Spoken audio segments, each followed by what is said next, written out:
Flamengo e Bahia prometem fazer um dos jogos mais interessantes desse início de Brasileirão. A equipe baiana, agora com grandes investimentos e a sequência do Rogério Ceni, que tem feito um ótimo trabalho por lá, divide pontuação com o rubro-negro praticamente desde o início do campeonato. O Bahia, inclusive, se a gente for ponderar as campanhas, ele tem a melhor campanha do Campeonato Brasileiro. Apesar de não ter a maior pontuação, porque até aqui, sem dúvida, foi quem teve a tabela mais difícil, marcada por enfrentar grandes adversários e favoritos ao título fora de casa. Então essa partida promete muito, visto que o Flamengo é mais um deles, está numa crescente incrível, apesar de todos os desfalques que ajudam também, é claro, a equilibrar o jogo. Mas o que esse Bahia tem de tão bom? O que a gente pode destacar dessa equipe treinada pelo Rogério Ceni, comandada ali dentro de campo pelo Everton Ribeiro, dois inimigos íntimos, digamos assim, nessa partida, embora nenhum dos dois sejam inimigos. Aliás, a torcida nutra carinho mais por um do que pro outro até, mas pelos dois de alguma medida. Então, vamos entender direitinho o que acontece com esse time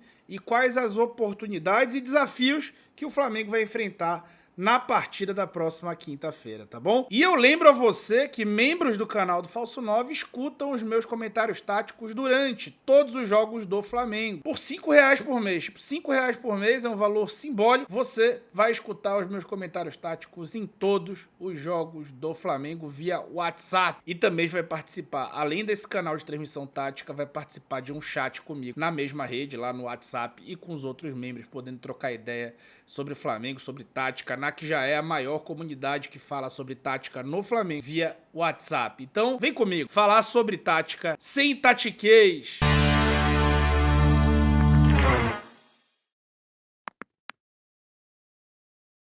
Deixa o like no vídeo aí, que esse vídeo tem curta obsolescência, né? Ajuda a gente pra gente chegar pra mais gente com esse conteúdo. E vamos lá ver como é que esse Bahia joga. Bom, o Bahia tem um time, um meio de campo, que é formado por jogadores de muito talento, jogadores que realmente o mercado desejou. E esses caras têm funções diferentes entre si. O meio de campo funciona basicamente como uma trinca de volantes que marcam e jogam.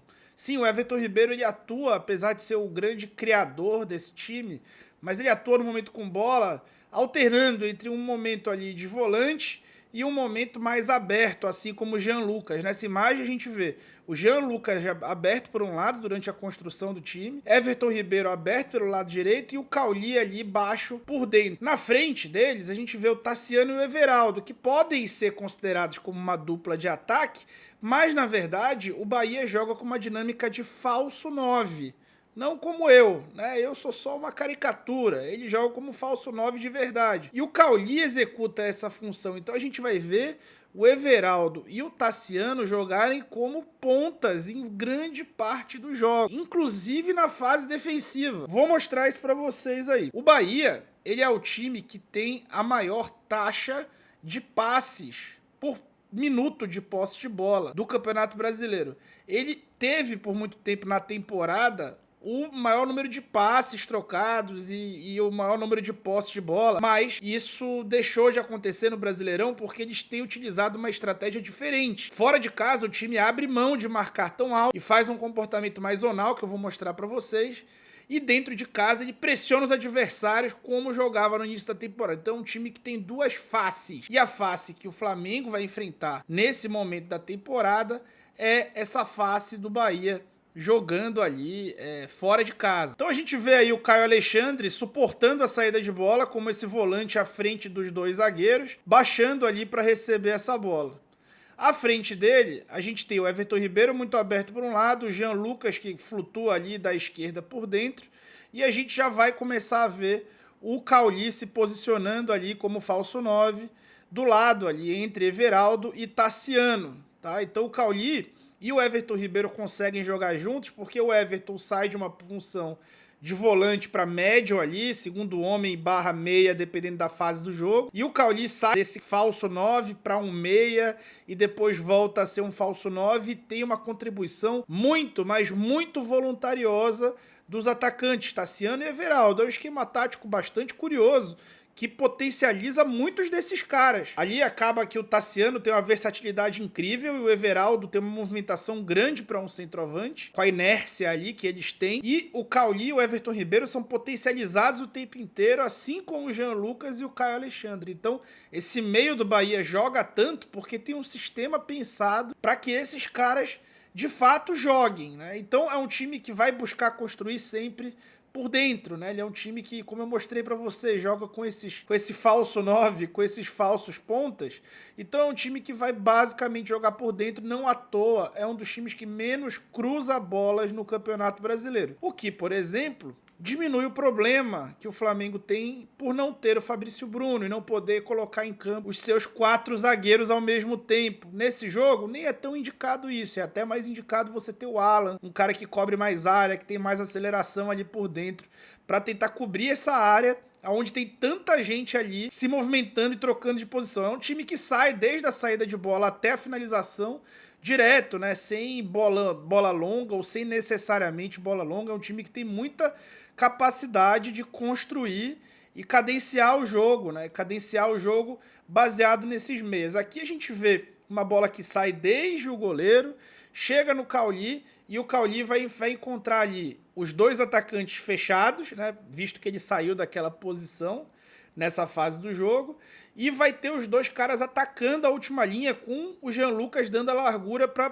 tentar balançar essa última linha. O que acontece? O Everton Ribeiro fica livre do lado oposto. E como ele é um meia, ele tem características de meia, ele fica livre não no corredor lateral. Então, os poucos cruzamentos que o Bahia faz, as poucas jogadas de linha de fundo que o Bahia faz, elas são com o Santi Arias, que é o lateral direito que o Bahia tem. Aliás, o Bahia tem 3 laterais direitos ali bastante corretos. Tem o Arias, tem o Gilberto, tem o Cicinho, né? Então, tem bastante lateral direito. E nesse lance, o Arias vai, inclusive, depois de muita construção por dentro, depois do Bahia concentrar o centro de jogo dele ali e praticamente obrigar o Botafogo a defender a amplitude da própria área, o Bahia vai conseguir abrir a bola para o Arias e aí pela direita, que é realmente o lado que faz algum cruzamento, ele encontra já automaticamente na segunda trave um cara alto, seja o Tassiano, seja o Everaldo. Como eles jogam mais abertos, muitas vezes eles vão estar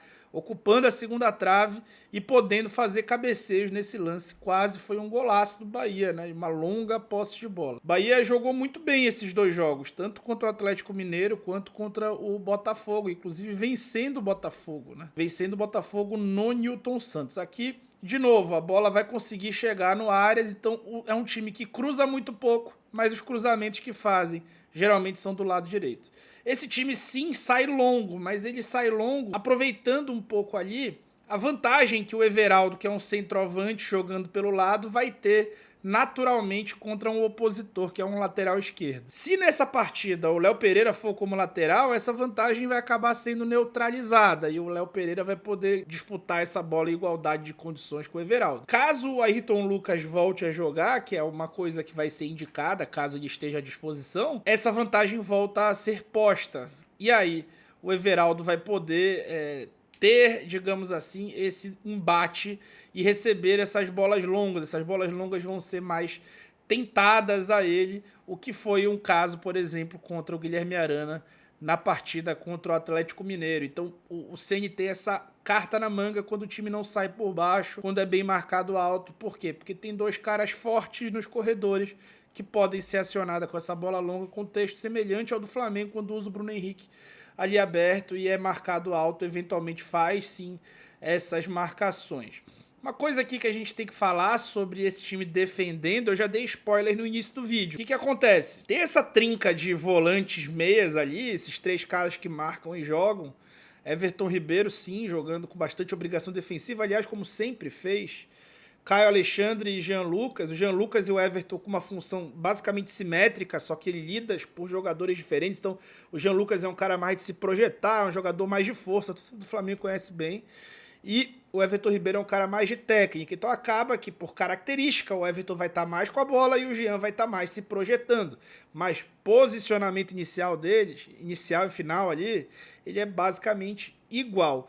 E aí eu botei de vermelho essa trinca de meio campo. Mas como esse time acaba fazendo um 4-5-1, O que que acontece? Esses dois caras de amarelo aparecem na imagem.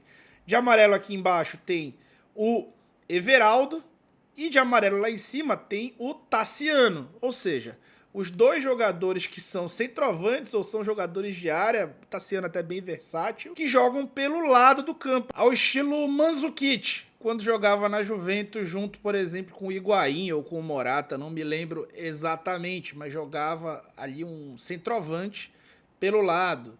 Ou até como jogava o Marega no Al Hilal recentemente, até o Al Hilal que acabou vencendo o Flamengo. Então é uma ideia de ter um 9 bastante móvel e pesado que possa fazer esse trabalho ali, que seja um cara voluntarioso, como é o Everaldo, embora viva ali entre a cruz e a espada o tempo inteiro com a torcida do Bahia, uma relação de amor e ódio em alguns momentos ali, apesar de ser um cara, um bom jogador, de bastante valor. Então, isso forma basicamente um 4-5-1. O Caio Alexandre muitas vezes vai cair para dentro dessa área destacada para tentar varrer ali aquela área e deixar o time mais compacto, ou disfarçar um pouco essa descompactação. Mas como o Bahia tenta fazer esses caras, apesar de marcarem por zona, serem um pouco mais agressivos para tentar buscar interceptação, reduzindo o espaço do portador da bola, o Bahia sim, eventualmente fica descompacto. E no meio desse bloco, seja com uma inversão seguida de infiltração por dentro, a frente da área do Bahia acaba eventualmente ficando aberta. E a gente vai mostrar um pouco mais aqui. Aqui eu vou falar um pouco sobre o perde-pressiona, de novo Bahia no seu estilo, fazendo a marcação alta, perde a bola e aí tem mesmo fora de casa a regra de ação do perde-pressiona. É um time bastante coordenado para isso e aí recupera a bola no ataque, pode ter sim jogadas de perigo, tá? É um time que tem, como eu falei, bastante coordenação para isso. É um time que também funciona com gatilho de pressão, então por mais que esteja ali marcando em zona, entendeu ali que a zona marcou bem as opções de passe do zagueiro do Atlético, mesmo fora de casa, sim, não vai se furtar de subir a pressão. Quando um sobe, o bloco inteiro sobe e vão conseguir interceptar a bola contra o Atlético, mesmo lá em Minas, sem nenhum constrangimento ali de jogar como um time grande. Na verdade, o Bahia é grande, isso é pleonasmo falar isso, mas é um time que há pouco tempo estava na Série B, só que recebeu grandes investimentos. É o primeiro ano, digamos assim, cheio, já com investimentos um pouco maiores, ainda nem tão estratosféricos, né, como outros times do Grupo City, mas é um time que realmente já mostra uma identidade muito clara e uma forma de jogar bastante até plástica, tá? É um time que joga um futebol legal. Aqui mostrando um pouco, né, sobre essa possibilidade de encontrar o Bahia descompacto e também mostrando esse bloco, né, como esse bloco tenta subir junto, como essa marcação tenta ser um pouco mais ativa alta e como essa bola mais longa pode encontrar essa descompactação por dentro, que o Atlético aproveitou, aliás, muito mal, aproveitou muito pouco essa descompactação, preenchendo pouco o meio, usando muito corredor lateral. Se você quiser só inverter bola contra o Bahia para usar corredor lateral, você está enfrentando um adversário que tem uma linha de 5 jogadores no meio, ou seja, que vai ter dobra. É um time que vai saber se defender, que está sempre muito consciente do que está fazendo dentro de campo, né, o Bahia. Então, olhar o Bahia jogar é ver assim que existem movimentos muito coordenados, como nessa interceptação. É um time que vai jogar, especialmente quando fora de casa, para esse tipo de ocasião ocorrer.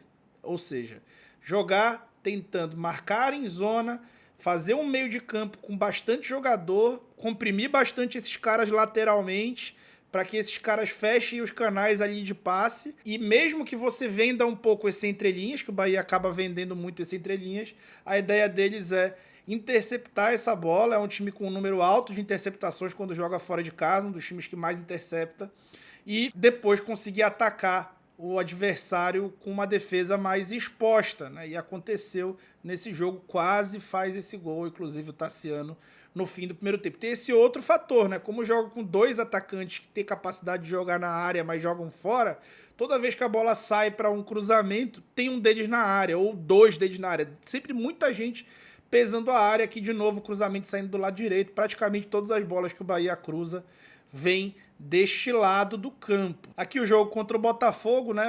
Alguns outros exemplos no jogo contra o Botafogo da mesma dinâmica. E o Botafogo conseguiu trabalhar bem melhor ofensivamente, embora defensivamente tenha sido um desastre nessa partida. ele e Botafogo se mantendo muito descompacto e fazendo o Bahia jogar o jogo dele melhor e melhor, né? Mas o Botafogo conseguia tanto encontrar espaço nos corredores, quanto encontrar espaço por dentro, muito pautado nessa ideia de conseguir atrair ali essa linha de meio do Bahia, que tenta buscar essa interceptação e atacar ou nessa profundidade de dentro para fora, e aí de dentro para fora você dificilmente vai atrair marcador, porque dentro do bloco o Bahia tem pouca gente, como eu mostrei para vocês, ou de dentro para fora e depois de fora para dentro. E aí vai aparecer a grande, talvez, a maior fragilidade do Bahia defensivamente, né? O Bahia é um dos times que mais sofreu gol no Campeonato Brasileiro até aqui, de fora da área. E essa frente da área fica, assim, desprotegida algumas vezes, tá? Muito pautado naquilo que eu já mostrei para vocês. Então, e o Flamengo, por outro lado, é um dos times que mais finaliza de fora da área. E vai ter de volta o Everton Cebolinha. Então, isso pode ser um trunfo para os rubro-negros e um ponto de preocupação ao treinador Rogério Ceni, que nunca arrancou ponto do Flamengo, né? O Rogério, que tem história como técnico do Flamengo, contra o Flamengo também tem história de nunca ter arrancado ponto. Então é pleonasmo eu dizer aqui que o Bahia tem um ótimo time e que está ali desempenhando um ótimo Campeonato Brasileiro. Isso está claríssimo, inclusive na tabela do Campeonato Brasileiro. É um time com dinâmicas bastante coordenadas e com uma opção de jogo, apesar de se defender quando joga fora de casa um pouco mais do que atacar, uma opção de jogo pró-partida de futebol, pró-entretenimento. E isso, casado com o Flamengo jogando no Maracanã, tomando a iniciativa do jogo, empolgado pela ótima fase que vive, também tende a trazer um ótimo entretenimento nessa partida. No vídeo de amanhã, eu devo trazer um pouco mais sobre como o Flamengo pode explorar, já baseado na escalação que o Flamengo vai estar projetada para essa partida e a escalação que o Bahia vai ter projetado para essa partida. Tá? Então, se você quiser escutar meus comentários táticos durante esse jogo, seja membro do canal, R$5 por mês só, valor simbólico, e participe do meu canal via WhatsApp, assim como do meu chat via WhatsApp também. Deixa o teu like no vídeo, se inscreve nesse canal que a gente quer alcançar os 50 mil inscritos. E é isso, tá bom? Fui!